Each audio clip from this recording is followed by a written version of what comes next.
भाजपा शासित राज्यों में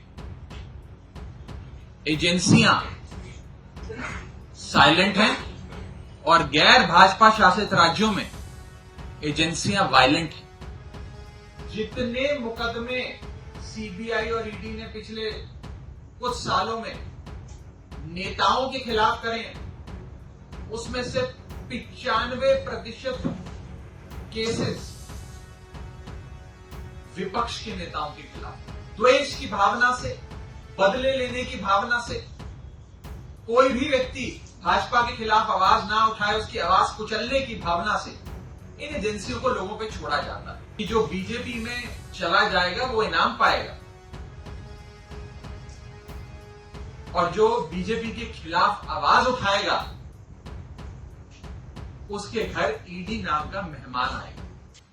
भाजपा शासित राज्यों में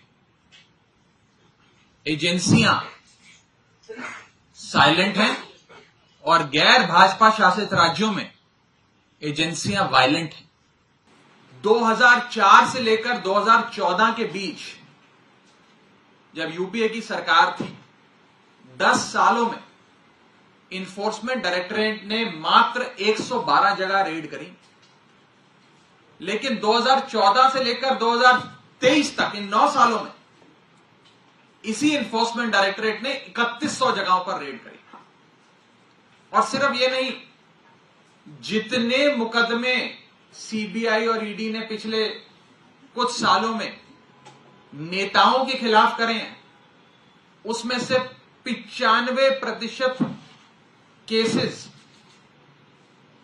विपक्ष के नेताओं के खिलाफ है।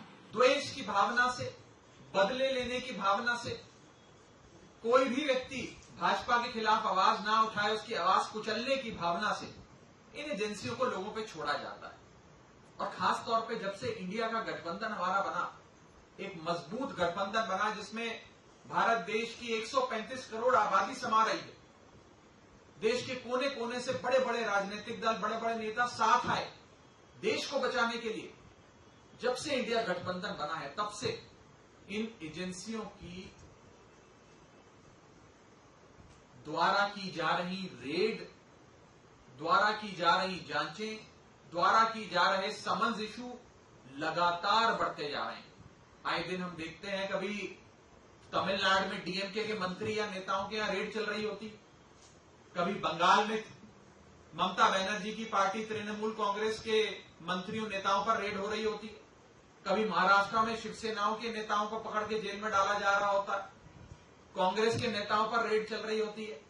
और आम आदमी पार्टी से तो विशेष प्यार है, हमारे तो कई नेताओं को इन्होंने पकड़ के झूठे मुकदमों में जेल में डाल दिया।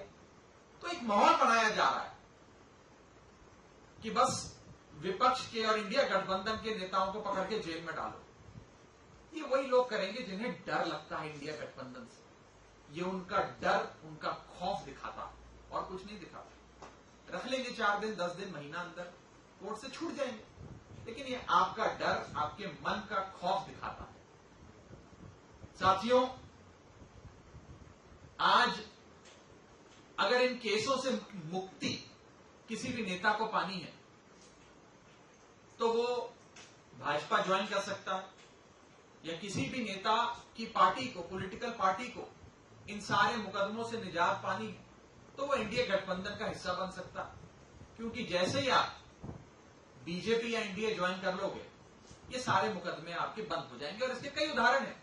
असम के एक बड़े नेता, बंगाल के एक शारदा चिटफंड में अक्यूज माने जाने वाले बड़े नेता, इरिगेशन स्कैम वाले महाराष्ट्र के एक बड़े नेता, कई ऐसे बड़े नेता हैं जिन पर हजारों करोड़ों के घोटाले के आरोप लगे।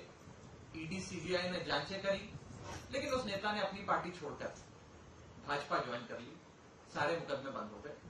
तो ये कहने में मुझे कोई गुरेज नहीं है कि जो बीजेपी में चला जाएगा वो इनाम पाएगा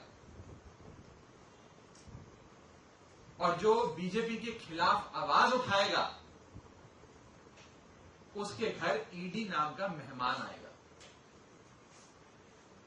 ये आज देश की वास्तविकता, इस देश के लोकतंत्र की सच्चाई है।